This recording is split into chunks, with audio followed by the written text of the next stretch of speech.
నంద్యాల జిల్లా వ్యాప్తంగా గంజాయి నిషేధిత మాదక ద్రవ్యాల నియంత్రణ లక్ష్యంగా విధులు నిర్వహిస్తున్నట్లు జిల్లా ఎస్పీ సునీల్ శరానా పేర్కొన్నారు.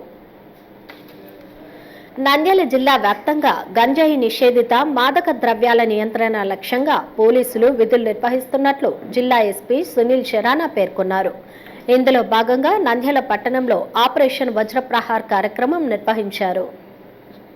3వ పట్టణ సిఐ వేణుగోపాల్, ఎస్ఐ నాగేంద్ర ప్రసాద్ ఆధ్వర్యంలో విస్తృత తనిఖీలు నిర్వహించారు.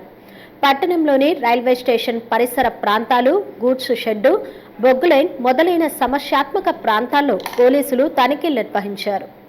నంద్యాల జిల్లాలో గంజాయి మరియు ఇతర నిషేధిత మాదక ద్రవ్యాల విక్రయాల రవాణా, వాడకంపై కఠిన చర్యలు తీసుకుంటున్నట్లు హెచ్చరించారు. అసాంఘిక కార్యక్రమాలకు పాల్పడితే కఠిన చర్యలు తప్పవని హెచ్చరించారు.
హలో అండి, నేను మీ గిరాక్ Seetha. Please do subscribe to Nandyal communications.